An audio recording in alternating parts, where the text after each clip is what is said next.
From CBS News Bay Area, this is the Afternoon Edition. Right now on the Afternoon Edition, BART trying to get riders back on their way after a deadly incident earlier today. Thanks for joining us today. I'm Ann Makovic. One person has died after being hit by a BART train at San Francisco Civic Center Station. The San Francisco Fire Department got a call of somebody falling onto the tracks. This was just before 9 this morning, and BART officials did confirm that that person died. They say they do not suspect foul play. The Civic Center Station had to be closed while they worked to get that person off of the tracks. And those station closures caused delays throughout the entire BART system. At one point, there was no service on the Green Line from San Jose or the Red Line from Richmond. With trains backing up, some riders from the East Bay were told that their trains would be turning around. This is video from the 19th Street station where riders on a Yellow Line train had to get off and try to board another train coming into the city. BART says the Civic Center station is now back open and service on all lines is restored, but there are still delays. To our first alert weather now. Yeah, some delays on the roadways as well. You might have been in the thick of this earlier, but the fog seems to be burning off. Meteorologist Jessica Birch in our virtual view studio. Jess. Choppy right now. We're still under beach hazard statements with small craft advisories along our shoreline throughout the afternoon hours today. Now, earlier, if you were watching, we were under a dense fog advisory too throughout the Bay Area, but it cleared up nicely. Take a look behind me at the Bay Bridge. Things are looking nice as we head into this afternoon, and warm too, with daytime highs today topping off in the upper 60s from San Jose off into the East Bay near Concord and Antioch. We're also warming up into the upper 60s today, all the way up into the North Bay with relatively light winds throughout this afternoon and sunny skies all around us. I know it was a challenge to get to work and school this morning with that dense fog for some of us, at least here in the Bay, but we're getting rid of it as we head into the afternoon hours today and tomorrow. We're going to continue to warm up day by day as we head into at least the next few days for our midweek forecast. Here's what's happening. We have clear conditions as you take a look right next to me. Clear conditions into the afternoon hours today. It'll still be a little cloudy along the shore for a bit longer, but it'll look beautiful as we head into the afternoon hours today, and a bigger warm-up is on the way tomorrow with mid-70s in the forecast for some of our inland areas. I'll get to that in just a bit, but I do want to mention we're not done with the rain just yet. That returns as we head into this weekend with some unsettled weather in the forecast right around the corner. We'll talk more about that too. For now, I'm going to send it back over to you, Ann. All right, thank you, Jessica. Trying to avoid a state takeover, today San Francisco School Board votes on authorizing preliminary layoff notices for hundreds of workers. The district says they are $113 million short right now. The Chronicle reporting more than 800 notices could go out to teachers, social workers, and counselors, along with teachers' aides. And today, San Francisco supervisors are going to vote on whether to remove Max Carter Oberstone as a city police commissioner. Chronicle reporting that Mayor Daniel Lurie wants more police oversight. Carter Oberstone reportedly had a tense relationship with former Mayor London Breed over policies. His supporters and advocates for police reform say his removal could jeopardize the critical role of city watchdog agencies. San Jose city leaders are considering a proposal today to put up digital billboards on city-owned buildings. Amanda Harry has both sides of that debate. So the city likes to call these, if you look at the agenda item, they call them large format digital signs. And we call them billboards advertising national brands. Renderings give a depiction of what new digital billboards could look like. The signs are much larger than some of the ones that already exist throughout the city. Les Levitt has lived in San Jose for nearly 40 years, and he doesn't want his home bombarded with advertising. If putting digital billboards with national ads all over the city is the idea of economic development, we're in a sad state. Tuesday, San Jose City Council will vote to decide if they should allow large format digital signs at 4 downtown city-owned sites: the Center for Performing Arts, the Convention Center, and 2 garages. Levitt is part of the coalition of residents called No Digital Billboards San Jose. They have a list of why the billboards are a bad idea, including no benefit to local businesses, disruption to wildlife, and energy and climate issues. Another big concern for opponents is people's safety behind the wheel. They're worried that these digital ads will distract people's eyes from the road. Billboards are designed to distract drivers. without doing that, they serve no purpose and they generate no revenue. Mayor Matt Mahan is in support of the new billboards, despite voting against them as recently as 2022. He believes it will contribute to safety and revenue. Quote, "We're not just installing screens. We're creating a more connected, vibrant downtown. These digital displays will provide direct economic benefits to the tune of tens of millions of dollars, and they'll make us safer. Research shows that these well-lit spaces can significantly reduce crime rates." City staff estimates a guaranteed minimum of $20 million from the proposal. It would be a 10-year commitment with Orange Barrel Media, with 2 5-year extension options. District 3 City Council candidate and current Matt Mahan staffer Matthew Quevedo is imploring the current City Council to do what the majority of their constituents want. We need to get very much more deeply connected with the neighbors who have been expressing their disapproval of these billboards for some time. Under the proposal, the city would receive 15% of advertising time for free. The rest would be sold to advertisers. Levitt hopes he won't see it happen. And I'm concerned that this would be one of the most regressive policy changes in a long time. He thinks it could become a slippery slope, and these 4 large digital billboards will be the first of many. While the lease agreement guarantees a minimum of $21.5 million for San Jose, city economic officials project just over $37.5 million in revenue over the 20 years. Some Bay Area workers are feeling the sting of President Trump's latest hiring freeze. We have learned at least 10 national park staffers were laid off from the Golden Gate National Recreation Area. That includes Alcatraz Island, Muir Woods, and Crissy Field. More than 1,000 national park workers have been laid off as part of the DOGE purge into federal funds. And some federal workers are facing mixed messages from the Trump administration and the Department of Government Efficiency, led by Elon Musk, over an email asking them to list their accomplishments over the past week. Natalie Brandt has the latest from the White House. Federal workers impacted by government-wide layoffs tried to voice their concerns to lawmakers on Capitol Hill Tuesday.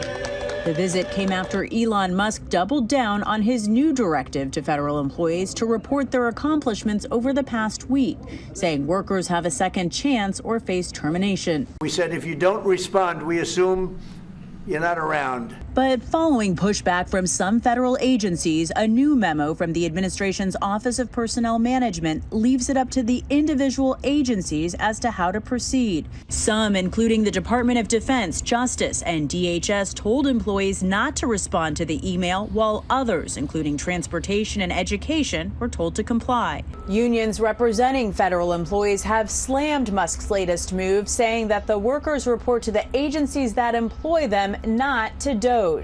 It's kind of an invasion, I feel like. We already have a chain of command that we follow that know what we do every day. CBS has learned the Office of Personnel Management has asked at least some agencies to start tracking how many probationary or newer employees have been fired and how many employees took the buyout offer. Robert McCabe, who was fired from the IRS, says he voted for President Trump. I wasn't voting for a king. I'm not voting for a dictator who is just going to do his whim. Facing heat from constituents, some Republican lawmakers are now calling for the administration to slow down and study the impact of widespread cuts.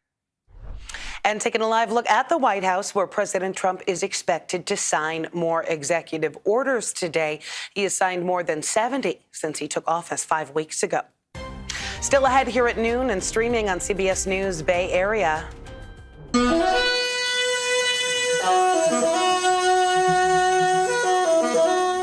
Music taking us on a spiritual journey. We're taking you inside a church founded on sweet sounds, alongside art and activism. And let's take a live look outside before we head to break this afternoon. Gorgeous shot of the Golden Gate Bridge, where traffic is moving smoothly. We'll be right back.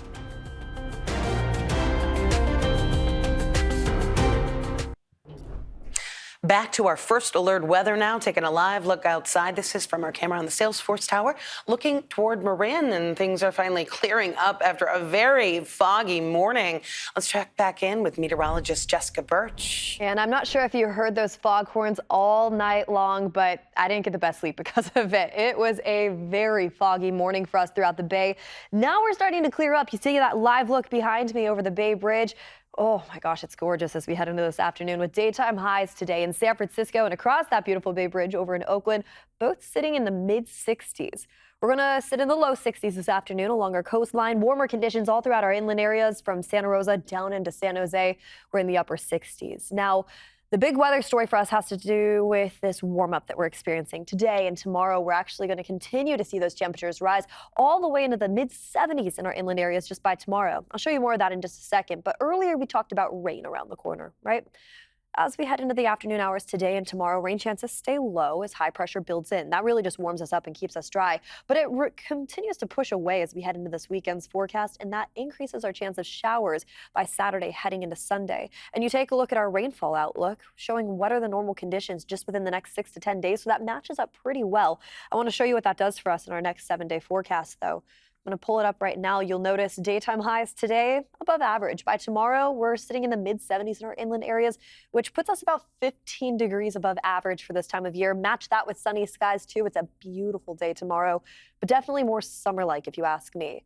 We're going to see that warmth stick around as we head into our Thursday and Friday forecast. By Saturday, that's when that next cold front moves in, dropping those temperatures down from the mid-70s all the way to the low 60s and upper 50s by this weekend for our inland areas, too. And it also brings in scattered showers and some unsettled weather as we head into Saturday, Sunday, and early parts of next work week, too. So we'll keep you updated with those rainfall totals as we get closer, or at least the predicted rainfall totals. For now, I'm going to send it back over to you.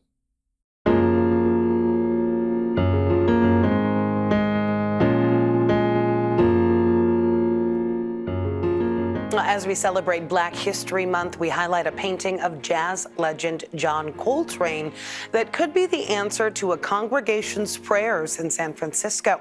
Ryan Yamamoto shows us how an artist and gallery owner is hoping to turn that painting into a permanent home for a local church. We grew up with this image. Before you can understand what the Reverend Archbishop sees, when I see this painting, I see God. You first need to listen to what he hears. Where every note, every sound takes him on a spiritual journey through the music of jazz. John Coltrane said he will remake us. He always has, and he always will. In 1969, Bishop King and his wife, Mother Marina, founded the St. John Coltrane Church in San Francisco, based on the teachings of Christ through the music of saxophone legend John Coltrane and his iconic album, A Love Supreme.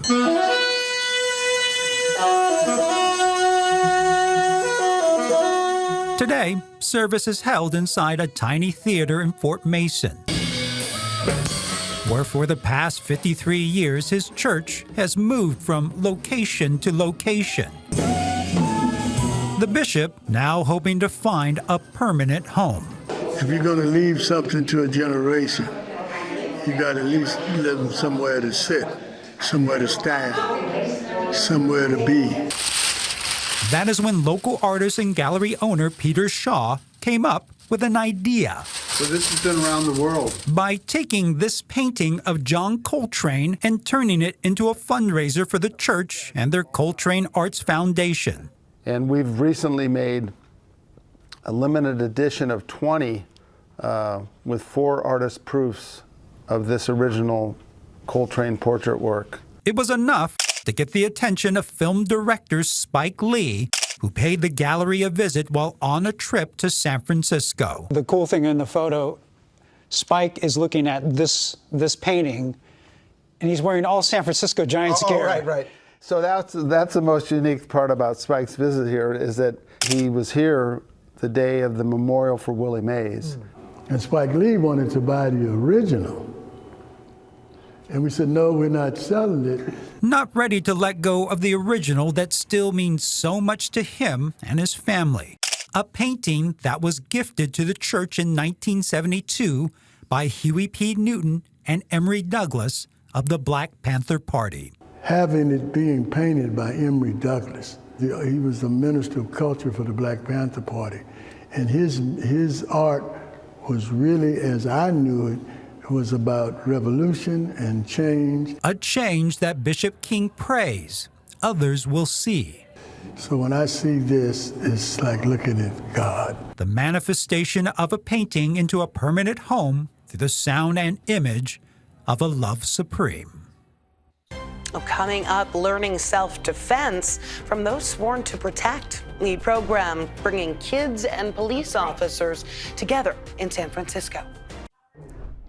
One of the last remaining all-female Catholic schools in the Bay Area is trying to raise money right now to build their own athletic facilities. Student athletes at Burlingame's Mercy High School right now have to drive up to 22 miles to practice. So they are looking to fundraise and send a message of support to young athletes at the school. It's a big deal, and I don't think you can recognize the impact of the project unless you are a young woman that hasn't had that equity. And the more we talk about it, the more we recognize it, you realize something's got to change, and to know we are so close to that change in 2025 is just an amazing thing to know. Mercy's plan is facing some challenges. Neighbors appealed a decision that allowed the facility plans to move forward, citing concerns about traffic and noise. Some police officers are transforming part of their station into a martial arts classroom. Officers at San Francisco's Tenderloin station are teaching judo to kids in the neighborhood. It is free and meant to help them with self-defense and also confidence.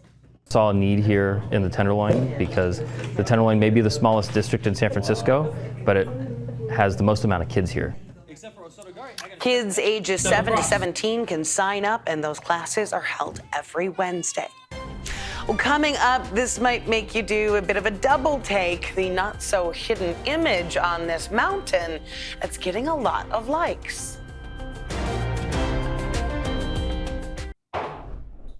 All right, you got to check out this image. It is from a mountain in China, and it's getting attention all around the world, especially from animal lovers. Yeah, this was taken by a man who was just hiking through his hometown when suddenly he noticed, well, that this mountain kind of looks like a puppy's head. It's really cute, too. It looks like the puppy's drinking water or looking down into the river. You can see there again, it's just that part right near the water on, yeah, you can see it there. You can see his eyes, and you can see his little nose there.